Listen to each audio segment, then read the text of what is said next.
आगे ध्यान दीजिएगा, जब हम अन्य उपनिषद पढ़ते हैं, खास करके जब हम मांडुक्य उपनिषद पढ़ते हैं, तो मांडुक्य उपनिषद में हमें जो यह मानव चेतना है, इसकी 4 अवस्थाओं का विवरण प्राप्त होता है। अन्य सारे उपनिषदों में भी आप देखोगे वहां पर जीवात्मा विषय को अच्छे ढंग से समझाया गया है। खास करके जब हम मांडुक्य उपनिषद पढ़ते हैं, जो कि अथर्ववेदीय परंपरा से संबंधित है, तो इस उपनिषद में जो मानव चेतना है अर्थात जो जीवात्मा है, इसकी 4 अवस्थाओं का वर्णन किया। ये 4 अवस्थाएं कौन कौन सी हैं? तो ध्यान दीजिएगा, मानव चेतना की 4 अवस्थाएं हैं। जागृत अवस्था है, स्वप्नावस्था है, सुसुप्ति अवस्था है और तुरीयावस्था है। तो ध्यान दीजिएगा, वहां पर मानव चेतना की 4 अवस्थाएं बताई गई हैं।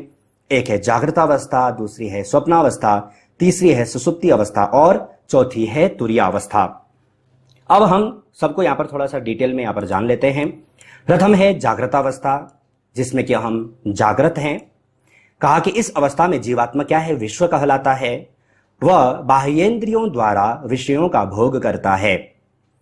ध्यान दीजिएगा, जब आप उपनिषद पढ़ते हैं तो उपनिषदों में आपको जीवात्मा अर्थात जो जीव है उसकी 4 अवस्थाओं का वर्णन करने के लिए आता है, उसका मिलान करने के लिए आता है। तो जो प्रथम जो अवस्था है जागृत अवस्था, जिसको कि वैश्वानर भी कहते हैं, और अकार उकार मकार अर्थात ओंकार की 4 मात्राओं के साथ में जब आप इसका संयोग करते हैं तो इसके अंतर हमारी अकार मात्रा आती है। इसीलिए कहा कि यह जो जीवात्मा है जागृतावस्था में, इसका जो इसे विश्व भी कहलाता है, वैश्वानर भी कहा जाता है, क्योंकि कहा यह बाह्येंद्रियों द्वारा विषयों का भोग करता है। इस जागृतावस्था में हम सभी इंद्रियों के द्वारा विषयों का भोग करते हैं। जागृत अवस्था अर्थात जैसे कि आप हैं, मैं हूं, मैं बोल पा रहा हूं, है ना, आप सुन पा रहे हैं। क्यों? क्योंकि आप जागृत हैं, मैं जागृत हूं।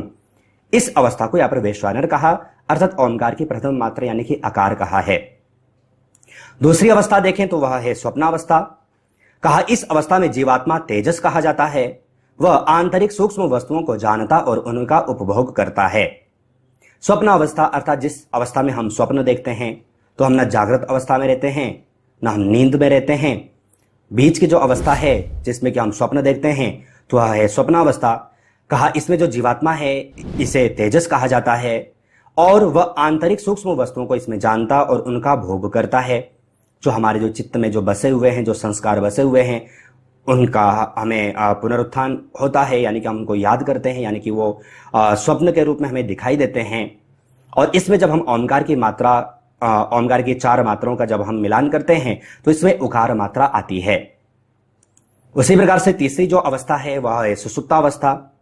और सुसुप्तावस्था किसे कहते हैं? तो कहा इस अवस्था में जीवात्मा स्वयं प्राज्ञ कहलाता है, जो कि शुद्ध चित्त के रूप में विद्यमान रहता है। अब यह जो सुसुप्तावस्था है ना, यह व्यक्ति की, जीवात्मा की थोड़ा और उच्चतम अवस्था है। प्रथम अवस्था जागृतावस्था, जिसमें कि हम प्रत्येक जीव प्राणी विषयों का भोग करता है ना, जागृत अवस्था में रहता है। दूसरी है स्वप्नावस्था। तीसरी है सुसुप्तावस्था, जो कि थोड़ा और प्योर अवस्था है, जिसमें कि योगी अगर जो साधना करते हैं तो इस अवस्था में जा पाते हैं। तो सुसुप्तावस्था कहा कि इस अवस्था में जो व्यक्ति है उसका जो चित्त है वह शुद्ध हो जाता है, शुद्ध रूप में विद्यमान रहता है। इसीलिए इस अवस्था को प्राज्ञावस्था अर्थात प्राज्ञ भी कहा जाता है, जिसमें कि ओंकार की मकार मात्रा आती है। इस प्रकार से आपको इन विषयों को यहां पर जानना है। ध्यानपूर्वक समझिएगा कि जो ये 4 अवस्थाएं हैं ना, इनका मैंने आपको अलग से लेक्चर दिया है, आप उस लेक्चर को भी देखिएगा, आपका यह विषय अच्छे ढंग से कंप्लीट हो जाएगा। मैं यहां पर मात्र और मात्र मानव चेतना के रूप में यहां पर आपको समझा रहा हूं। नेक्स्ट देखिए, कहा वह आंतरिक या बाह्य वस्तुओं को नहीं देखता, यानी कि इस सुसुप्ति अवस्था में जो व्यक्ति है, जो साधक है, वह न बाह्य विषयों का उपभोग करता है और न ही आंतरिक विषयों का उपभोग करता है। अंतिम जो अवस्था है वह है तुरीयावस्था, जो कि सर्वश्रेष्ठ अवस्था मानी जाती है। कहा इस अवस्था में जो जीवात्मा है वह स्वयं आत्मा कहलाता है, जो कि शुद्ध चैतन्य ही है। तो जब व्यक्ति प्रथम साधना करता है तो जागृत अवस्था में, स्वप्नावस्था, धीरे धीरे जब उसकी साधना फलीभूत होती है तो सुसुप्ति अवस्था में जाती है, फिर तुरीयावस्था है, फिर वेदांत मार्ग में कहा जाता है कि एक और अन्य अवस्था है जिसको कि तुरीयातीत कहा जाता है ना। तो कहीं ना कहीं आपने उन विषयों को भी यानी कि ये जो अवस्था है इसके बारे में जाना भी होगा, सुना भी होगा। तो ये मानव चेतना की 4 अवस्थाएं जो कि मांडुक्य उपनिषद में वर्णित की गई हैं, ये आपको जानना है। अगर आप यह लेक्चर ध्यानपूर्वक देखे हैं तो आप इस विषय को अच्छे ढंग से समझा सकते हैं कि उपनिषदों में वर्णित जो मानव चेतना है यह किस प्रकार से है। आशा है आप अच्छे ढंग से समझ चुके होंगे। कुछ एक प्रश्न आपको यहाँ पर दिए हैं, अगर आप चाहें तो इनका सही आंसर वीडियो के कमेंट बॉक्स में भेज सकते हैं, जिससे कि आप स्वयं का टेस्ट ले सके कि आपका विषय कितना कंप्लीट हुआ। प्रथम प्रश्न आपको दिया गया है, उपनिषदों में मानव चेतना की निम्नलिखित में से अवस्थाएं हैं, जागृतावस्था, स्वप्नावस्था, निष्पत्त्यावस्था या फिर अ एवं ब। सही आंसर क्या है, छांट करके वीडियो के कमेंट बॉक्स में भेजिएगा। दूसरे प्रश्न की ओर चलें। निम्नलिखित में से चेतना के मुख्य अंग हैं, जो मानव चेतना है इसके कितने मुख्य अंग हैं, खास करके चेतना के? भावना है, संकल्प है, विकल्प है या फिर अ एवं ब। इस विषय पर हम पूर्व में चर्चा कर चुके हैं। अगर आपने वो लेक्चर देखा होगा, आप सही आंसर छांट करके वीडियो के कमेंट बॉक्स में भेज पाएंगे। तीसरे प्रश्न की ओर चलें। निम्न में से उपनिषदों में मानव चेतना को कहा जाता है, आत्मा कहा जाता है, जीवात्मा कहा जाता है, परमात्मा कहा जाता है या फिर कोई नहीं या फिर उपरोक्त सभी?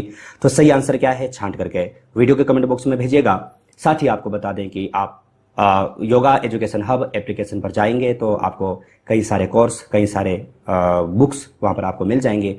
अधिक जानकारी के लिए आप गूगल प्ले स्टोर पर yoga education hub application search कीजिएगा, वहां पर आपको कई सारे कोर्स अवेलेबल हो जाएंगे।